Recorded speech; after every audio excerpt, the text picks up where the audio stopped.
Hello and good afternoon, I guess. Where are you in the world, Charlene? Canada. There you go. Oh, which time zone? Which time zone? Oh, I think in Canada it's the EST.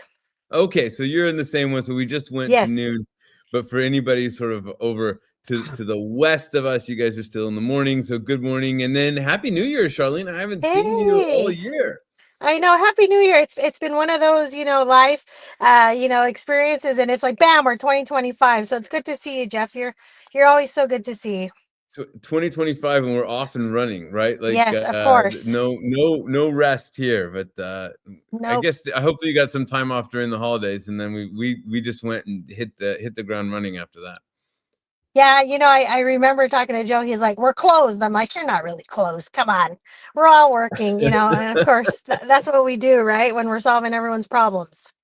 Well, but the secret to being closed, right, is it gives us that opportunity for some deep work. Then you can really get into solving some problems and thinking through some things and doing some writing, that you can't do when you're busy running around. That's one of those things that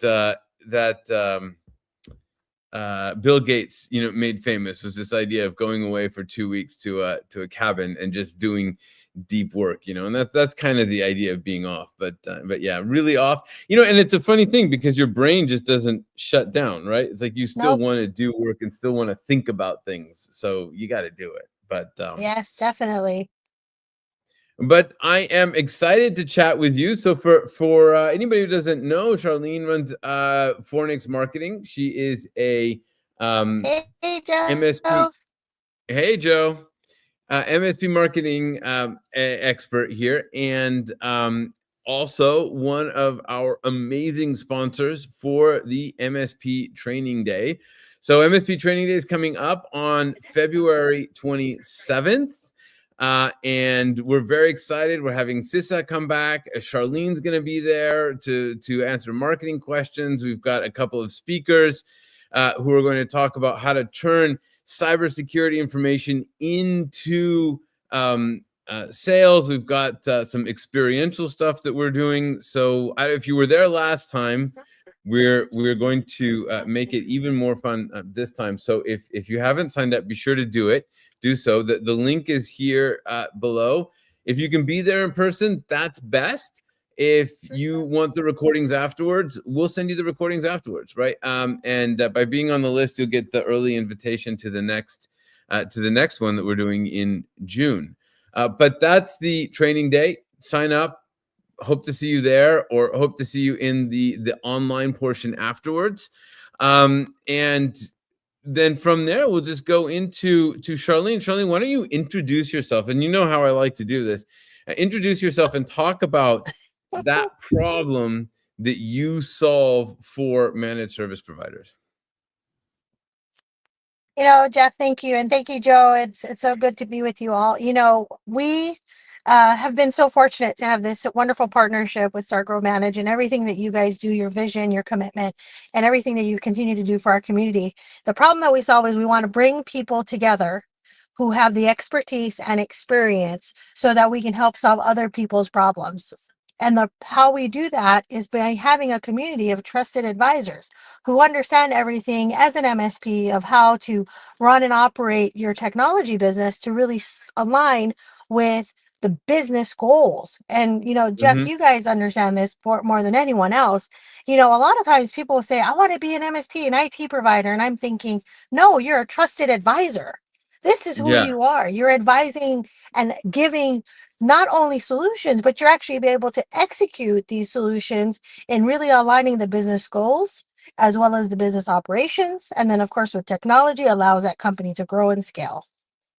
Well, and this is something that we've been talking about, Charlene and Joe and I, about that language, because I actually think that the MSP language is so confining, and it's this idea of I provide infrastructure. And one thing you know about infrastructure is you want it to be as inexpensive as possible, right? So if you Yes. call a plumber, you want it to be inexpensive. If you're driving on the road, you want it to be inexpensive, right? It's all commodity, and it's all about getting the price down. And I feel like when we use words like managed service provider, we're forcing ourselves into that price, or that price competition, into a technical conversation that people don't want to have. But if you can position Mhm. yourself as a business solution provider, which is the new language that we're working with at the moment. So you're a Mhm. business solution provider, and you are out actually doing becoming that trusted advisor that's the core of your customer's business, where you're bringing technology to enable their business. It's a huge market opportunity, right? I mean, it's in terms of price, in terms of Well, opportunity, in I terms of think you're marketing. perceived in that way. Yeah, Right. And Jeff, you guys always have said, right? Stop talking about price. Start talking about the value, the skill, the experience, the solution, the speed to it. And of course, everyone has heard me say, I'm the global problem solver, right? Because the speed to solution is my signature. The faster you yeah. can get them to a solution, the faster everyone else gets back to what they were doing, which was creating success, building their businesses, growing, right? What they were doing, and being able to provide that. So yes, our problem we solve is building a community of trusted advisors and giving them the best resources. So that's why we love what you, Jeff, Joe, Heather are doing as a whole team, because you guys are making sure that our MSPs are winning at that level. So let's chat a little bit about the trusted advisors in terms of MSPs, right? That we're going to shift to VSPs, but for now they still think of themselves as Mm-hmm. MSPs. So if we move to that trusted advisor, so one of the things that you always talk about is sort of this framework for engaging people around cybersecurity, and one of the things that we'll be doing in February is we'll get that cybersecurity update, and one of our focuses is going to be really, how do we get people to engage on cybersecurity? How do we get our prospects interested? How do we get our customers interested? And so I think your approach here is interesting, and I love how it ties back to those business needs. Carla, can you put up the slide? It's at slide 7 from Charlene's deck. And we'll go through this. So it's a little small. Hopefully you guys can zoom in. But why don't you just take us through the summary of this and sort of explain what the different categories are, and how you go from like framework back to business needs, which is the part that I love. Well, and this was built because we do this every day. And Jeff, I Yeah. appreciate that, because we do this every day for our MSPs and our MSSPs, because we believe that you guys are the single point of success when a business can align their business with technology and cybersecurity. Right? That alignment Mhm. is key to increase the surface of the target. So that being said, guys, this has been literally taught to thousands and thousands of people. Jeff, you've been in the room of when I do Yeah. these trainings across the country and world. And it's been awesome because, guys, this is where all of the things that you probably are feeling overwhelmed about. Maybe some of you are overthinkers. Anyone there as an overthinker, raise your hand. We'll give you Jeff, I wanted you to raise your hand because I was like, you're brilliant because you do overthink. I'm an overthinker, Charlene. I mean, I'm like the president of Oh, Overthinkers Anonymous. it totally is true. And so, guys, sometimes our success is the next decision, but we're so worried about the decision that we never make the decision. And so my Right. invitation to you guys is to know that I have proven this time and time again. This framework works. I can do it with my eyes closed. You can do this with your eyes closed. And it's so simple that it's easy not to do. Okay. So just know that I get it. And I've had But thousands of those conversations. so talk us through it a little bit though. So what are some of the Yeah, elements in these green totally. squares, and how do you tie back the framework to those business drivers that are so crucial? So, guys, the world now, as we know it, since COVID, the eyes are on us, right? As cybersecurity becomes more apparent as a need, it now is becoming a line item. Compliance is the central most needed attention to have from the business owner, the board of advisors, or the board of trustees. because they all understand that there's a framework of control that governs that industry. So if you're a CPA, right now, you guys are all going to be hearing FTC. And the ruling last 2023 was that they must have 2 pen tests and a WISP. Because in order to operate your business under the FTC ruling is that you must be compliant. And so this first area is talking about the framework of control. So if you look at that, the FTC ruling is saying 2 pen tests and a WISP. The second step is to understand who's your vendors that are offering those solutions. And, I talked to a lot of vendors, Jeff, as you know, we work with similar vendors who want to give good, solutions to their Yeah. partner problems. Yeah. But guess what? MSPs and MSSPs, my invitation to you is to use that relationship and help work through that with your vendor partner to help them understand that you're in a certain industry that has a compliance, a framework, and that you have to be able to use this solution in order for you to help the business get it done. And Jeff, here's where I want this to be so clear is that framework that business owner is under, we surveyed certain industries, guys. 80% of them don't even know what the framework is.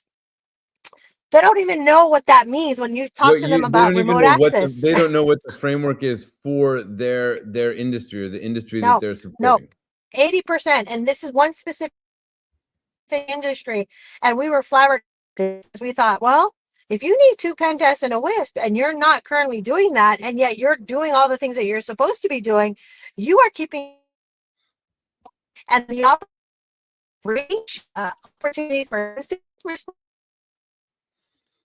going to happen because of the So second we're phase of the losing process Charlene. and Let's see if understanding. maybe she can come back in just a second. But I think what Can you hear what me? Oh, can you hear me? what she's trying to talk about here is just the idea of if you're going to support that industry, if you're going to support somebody, you have to know what framework that they work under and then be able to create solutions to deliver on that framework. And then what I particularly love about this concept is just the way we go from here's the framework, here's the thing that's on the left hand side, the stuff that you have to do, and here's how you get the business results out of it, right? So you're going to get on the right side, you're going to save money or make money, you get a marketing advantage or a sales advantage, right, by going through these different frameworks. And I think what's crucial is to understand the once you understand that framework and you can develop a solution around that particular framework, then you can really show your customers how working with you is going to lead to better business results through implementing it. Yes. And Jeff, there's something that's key, guys.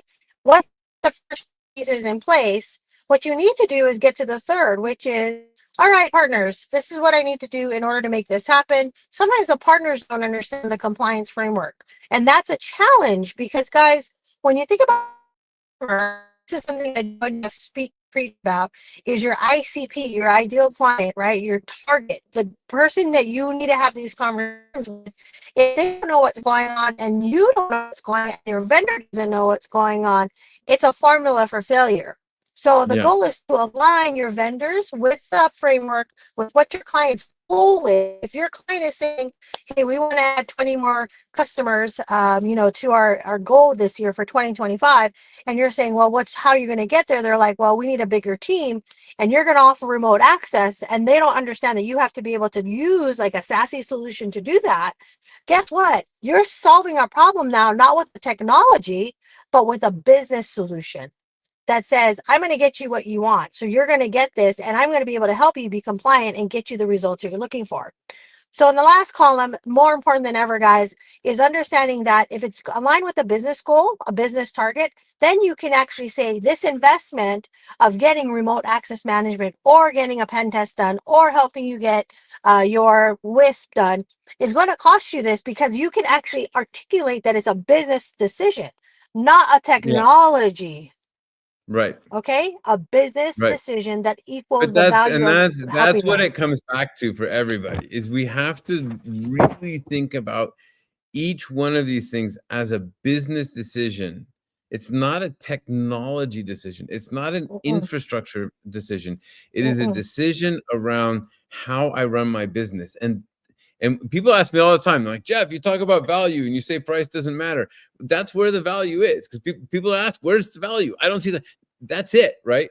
The value is in enabling. I remember even when I was in the corporate, when I was in a corporate role, I'd spend lots of money on software and services, and every time I had to create a business case, right? I had to show how the value of the software, where the value of the software is going to be, right? So if I invest $500,000, I have to show how that's going to enable $5 million in additional revenue, at least have a credible story. And when you can create that credible story and present that credible story, then nobody cares about the price. Because if it's a credible story, then you're showing them where the value is. And I think that's really what you're talking about here, is getting to that value conversation.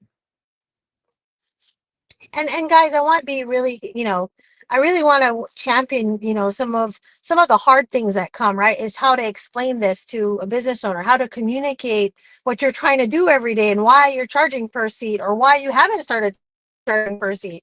I have this quarterly business review, or strategic business review is what we call it for our clients. Is that when you're looking at a strategic business review, guys, and you're sitting with your client and you're saying, hey, your compliance requires appendix, hey, your compliance requires you to get FedRAMP, like you've got to move into a SOC 2, like all those conversations, guys, are like deer in headlights. You're talking a foreign language when they don't understand how you're going to solve their problem. You need to attach every system that you're trying to plug in. And Jeff, I love them to pieces, right? Every time I'm like, how did you guys even get married? You guys are tech vomiting on your poor wife who's like, I have no idea what you're talking about. Well, you know what again, I like to do, guys. when I'm actually in when I'm actually leading a seminar, right? I'll actually or talking about this, I'll actually talk in a different language. Yeah? So like, was willst du tun? Warum machst du diese Sache? No? So and the funny thing is, I what people don't quite understand is that it's literally that different, right?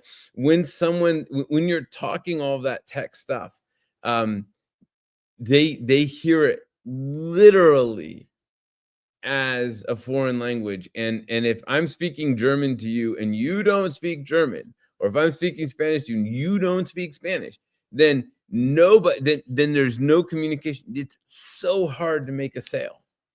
And that's what's crucial, is if when you're speaking their language and you can take these things and put it in their language, that's where you're going to get the benefit.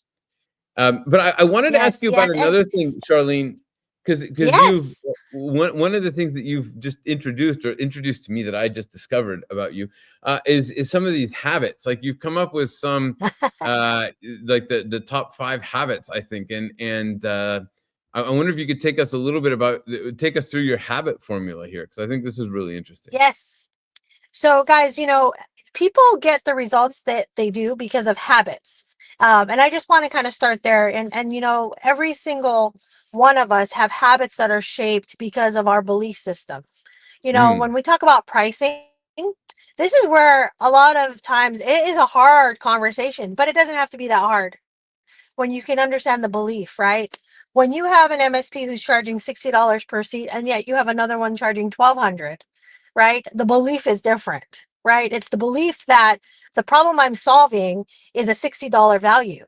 The problem I'm solving at $1,200, right, is a different type of habit. So this habit formula that I created is not only proven because of my own, curve of learning opportunities and being able to grow myself, but more important, guys, the first stage is belief. What do you believe about money? What's your story about money? Some of us, change careers because we had a belief that, we could do more. We can have our passion. We're going to charge more. So finally this belief comes in and you're like, hey, Charlene, I'm a business owner. That's great. That's awesome. What's your goals? Well, I just want to be a business owner. So the belief has to evolve, guys. This is how you continue to grow and scale your business. This is how you continue to grow your solution, right? Especially for some vendors out there, coming into the space. It's a belief. Now, here's the thing. Action with validation. What happens is you get validated Every single time you take an action, whether it's you got a customer, whether it's you felt like you won, you got something from it. And validation also can be negative. Guys, this is the key to habit. When there's a negative validation or reinforcement, it's teaching you to perpetuate the same behavior or the same habit. And so you have to look at this, and this is the golden rule, guys. Are the results that I'm getting what I believe I really want? Yeah. So Yeah. action with validation. And that's the crux, guys, is looking at the results. Because a lot of times when we get into behavior, people at the basic level, Jeff, say that was good or bad. That's not true. I don't believe that. I believe that it's the behavior or the result that I look at and say, is this where I want to go? And is this on a trajectory that's going to continue to go the way I want to? Or do I need to make those small adjustments and changes? I always use this term, Jeff, and you've heard me say this, is what if I just did this differently today? Not 10,000 things differently, but just 2. Yeah. Could I have a different result because of that? So this habit that I came up with, Jeff, was really you continue to charge low. Right? It's not because it's wrong or right. It's just because there's a belief about that price. Has nothing to do with anything. Why are you not having an exit plan? Why are you not planning to sell your business? Why are you continuing to work with partners that aren't, a win-win formula? Because there's a belief. Right. And we were talking about this at the summit as well, and the idea of like changing the thought patterns. And I use the example of standing on my head as if you believe that you're going to fall while you're standing on your head, you almost always will. So you have to change the thought pattern, change your approach to the actions that you're taking, and then you can validate whether or not you're getting the result that you want, and then go back and look at, well, what are the beliefs that are keeping me from doing things, or what are the beliefs that are helping me, right? What are the beliefs that understanding this will enable me to go forward? And that's where things like, understanding and believing that value is more important than price is so important, because I think people hear this and then they don't believe it. And when they don't believe it, then it's impossible for you to authentically sell it, right? And so it's a matter of getting and that's that why action with validation. Totally, Jeff. And action with validation is the reinforcement. Remember, sometimes, Jeff, have you ever heard of this? And you probably did with your kids and just kind of in life, right? Oh, that feels good. So if people want that action of validation, they feel good, yet it's not good. It's not the right thing for them to do because the direction or the results aren't getting them what they want. And so, Jeff, that's the additional step after belief. And so I like to use this formula as a way to say, guys, I'm not sure why you continue to repeat the same behavior. It's because you're getting validated. So I need to go back to the validation. How do you get validated? Oh, when someone says thank you, someone buys from me. Okay, but it's still the wrong customer. You still are doing the same thing wrong. Yeah. Well, it's actually, that's an interesting one too. Like if I get one sale, then I validated that my thing works. Whereas what that you might try another way where you would have gotten 10 sales, right? But we have to actually look at whether the validation is actual real validation. But let's go quickly through your different habits, because these are really good ones, right? So your habit number 5, right, is assuming that our customer knows everything that we know, right? So talk a little bit about that. So guys, I have to say, your intent, your heart on your sleeve, you know everything about technology. I mean, you sit in these seminars, guys, and I see you ask all of these technology questions, right?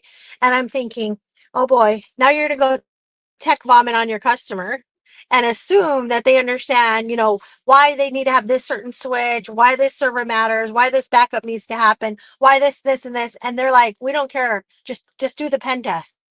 That's all we need to know. We don't need to know why this is the, red team, blue team, why purple team comes in, why the white hat, hackers are like, you don't need to know that, guys.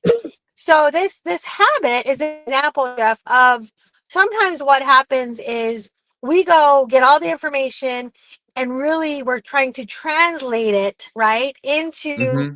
what our customers trying to understand. That's the part that's the biggest disconnect, is saying, you know, man, I really need to solve my problem, business owner, and hi, MSP, MSSP, you need to solve my problem for me, but yeah, we don't know how to translate it, right? And so we assume that they know it. So you end up leaving money on the table. You end up saying, you know, you make the wrong sale, Yeah. right? Because that additionally And you then miss so on the this upsell because you're idea, so this idea of overwhelming. sorry, you're breaking up there, but the idea of like the wrong sale is such a crucial one too. Like one of our favorite examples is the guy who sells to dermatologists and then he gets a golf course, and so now he has to spend the next 3 months of his Yeah, time figuring out all of the systems that a golf course needs, and you think that, oh, it's just, you know, email, but it's not. If you're really going to do uh, no, quality service and value, then you have to understand deeply everything uh, that customer or that vertical needs. So and you have to do right. it in their language. I think thinking that the customer believes the same things that we do, or understands technology, understands the connection between technology and business results. Uh, that's a habit. It's definitely worth breaking. I like the next one too. So, you know, my time is worth $13 to $20 an hour, and I do think that this is one where people get stuck a lot with not understanding that if you're doing work that you could give to somebody for $15 an hour or $20 an hour, you're really undervaluing yourself, right? Like there's so much else that you could be doing, and just doing it yourself and focusing on doing everything yourself in that slow growth is really going to hold you back. Yeah. Yep. And guys, this was one of my most questioned slides in any of my presentations when I do this training stuff, because they all wanted to know, well, I could just get my wife to do it. And I'm like, again, you know, sometimes it's the wrong person on the wrong seat on the bus. It's not that Yeah, you mean to, it's just because you started off with, you know, leaving maybe a role in a company and said, hey, I'm going to go build my MSP. And then you get there and then you're still doing this idea that you still have to be the only one doing it. And then you yeah, wonder why, you know, it's a lifestyle business, and that's okay. Just call it what it is. You know, sometimes we just need to say, well, you know what, I'm going to stay here because I want a lifestyle business, and just own it. But if you're trying to yeah. scale and grow your No, business, that's true. Sometimes it is just, but I even there, like sometimes when we talk about a lifestyle business, we don't realize that maybe the lifestyle isn't doing all of the work ourselves. Like there's right, you know, that you can have a lifestyle that involves taking vacations and not having to do it all yourself. But you know, right, that's crucial. And then so your next habit, so habit number 3, partner to partner versus services to customer. And this is what we were talking about with that trusted advisor yes, concept, is the more you get into understand their needs and you build that unassailable competitive advantage, the more you are partner to partner rather than delivering an infrastructure service to your customer, because they're just not interested. One of the things that we talk about a lot in our program is this idea of getting to that job to be done. Like rather than providing a service, understand fundamentally the job that you're doing and how you are transforming your customers. And that is crucial to them wanting to work with you. And I think that's fundamental to your habit 3 here. Um, well, let me just add something habit, to the slide. This habit right here, guys. This is where a lot of times it's training, right? There's a lot of training. There's a lot of skill development. You know, a lot of people say, well, I've sold clients because of referrals, so I don't do any sales marketing. I don't do any of that. And I'm like, that's a skill.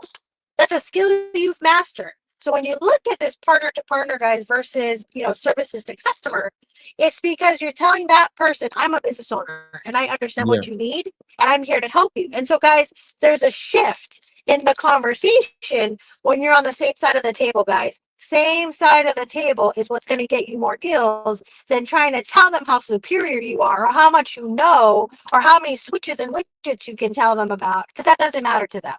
It only matters yeah. to you.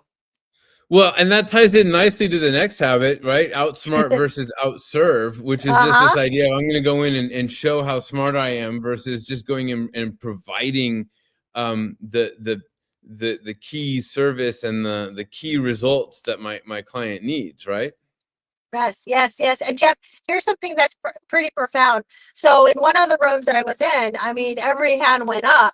They said, yeah, I started out because I wanted to help people. And I said, but you ended up just outsmarting everyone because you thought you needed to know it all. I said, you know Yeah, enough. You know enough to say, hey, the reason why you need this backup is because if you're in the middle of nowhere and your computer crashes, what's going to happen to your business? I said, don't you think yeah, that's more compelling than saying, hey guys, you need to do a remote access backup because I'm the MSP and I know everything and I'm the one in charge and I'm going to take control of it. And they're like, whoa, this isn't about you, it's about me. So how did you get out of serving me as a relationship, a partnership, right? And so again, Jeff, this is something so common that I'm just trying to tell the world really is, guys, we need to stop outsmarting our customer and we need to start outserving them. yeah. I love that.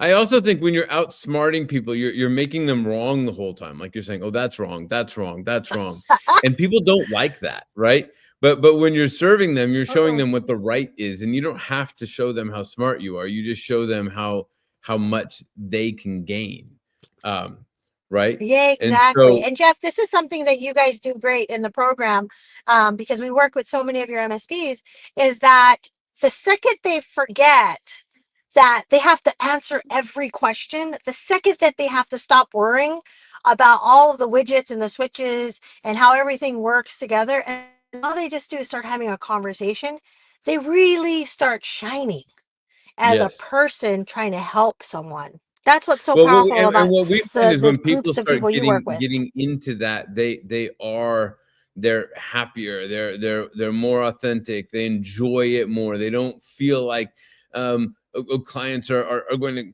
the clients don't want to see me or that they're mad at me or that like there's just a much Mhm. more positive atmosphere and self evaluation when you're in that space.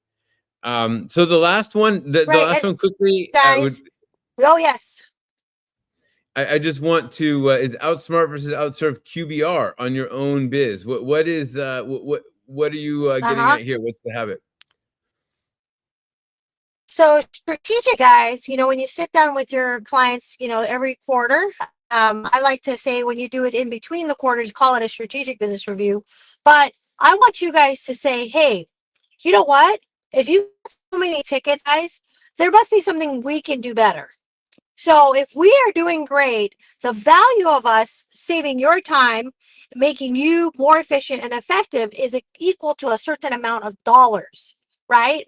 So remember, guys, when you're looking at your own business, remember you have to take an evaluation of yourself. And that deliverable, when you look at the ticket amount, maybe it's a repeat issue, maybe you need more training, more videos to that. Maybe you can't be everywhere, so you have, a support team under you. I like to look at where are your pain points, but more importantly, do it on yourself. And that's Yeah, more of an accountability, right? Like one of the things that, Jeff, you and Joe have been such great mentors and leaders to me is saying, Charlene, we just want to solve the problem, right? We want to solve the problem in between, right? That QBR, that SBR. We want to solve the problem for our MSPs. And I think, yes, that's exactly what we are. That's why our community of vendors together are solving these problems for MSPs. And so, guys, really the thought is do it on yourself because I'm sure you're going to find a better, faster, smarter way to do it. But sometimes yeah, we forget this step, right? Because we're just trying to respond. So when you do it on your own, you can actually go back to your client and say, hey, if I listen to your tickets and I'm saving you time and money, you know what? This is the value of having a solution provider like us. There's a lot of yeah, ways to then communicate how awesome you are to your yeah. customers if you're doing this on your own. Yeah, no, I think that's really true, and I think that's part of the value of going back and doing the planning like we do 3 times a year and thinking these things through. Is it gives you that moment to go back and really think about your business from that strategic business review standpoint and where we are and what we're trying to achieve. And I think that's a really crucial part of building a scalable business. So I love that. I love the framework. I love the habits. I look forward to seeing how that develops over the year. Like you were talking about how you add and Yes. you change. And so Yes. I really think this is a great way for us to think about how to manage our businesses. So thanks for taking the time to chat with us, Charlene. And again, we'll put up the slide. We wanted to end with this idea of going from MSP to MSSP. So Carla's going to put that up. And while she does that, I'll have her share again the link to register for the training day. So register for the training day. It's on February 27th. Even if you can't be there, we will provide recordings afterwards. There's some reasons why we can't actually live stream it. So we will provide the recordings afterwards. And but if you can be there in person, it's a great event, free lunch and drinks. And we actually have some really cool stuff planned with the MSPAA that we'll talk about next week that you will want to be a part of as well. So that's all coming up. And then Charlene, just why don't you take us out with information on that slide? I did want to have that slide up, Carla. So a little information, on what you're doing here in that slide, and then we'll call it a day. Well, we appreciate it again, guys. Thank you. And yes, we love the MSPA. As you guys know, the goal of us in building a community like we are is with people who actually, live and do what they say, and that they say the things that will help. And of course, the end result. And this is really what we're launching in 2025, guys. As you transition your MSP into an MSSP, the goal is to understand that cybersecurity is a function of helping you manage your client's environment. And again, Jeff, we've seen this time and time again over this last year that it is apparent that finally the rulings against, the different compliances of frameworks is more apparent now for business owners. They have to follow the rules. They have to follow the compliance. And so our goal this year is to really amplify this across the board, because we know that MSPs need to take hold of that MSSP responsibility and role that they'll do in helping their clients achieve their goals. And so we're so excited and thrilled. Yes, we'll be there. We love the MSPA. Of course, we're big fans all together. We work together, and we're all endorsed partners. So I can't wait to see you guys again. Sorry. That's awesome. So again, thank you very much, Charlene, and we'll see everybody on February 27th. Don't miss it. And we'll have lots of exciting conversations about cybersecurity and marketing, and have a drink with Charlene, and it's going to be great. So we will see you all. And connect with Charlene. We have that up here on the screen and on her LinkedIn. And we'll see you on February 27th. Thank you, everyone, for joining us live or watching the replay. And have an amazing rest of the week. Thanks for joining us, and a special thanks to our subscribers. Consider becoming one right now and tap into our insights and instincts to help drive your business vision and success. Remember, you didn't start your business to feel frustration. You started it for freedom. We can help you discover the impact, freedom, and wealth you always imagined. Learn more at startgrowmanage.com/learn more.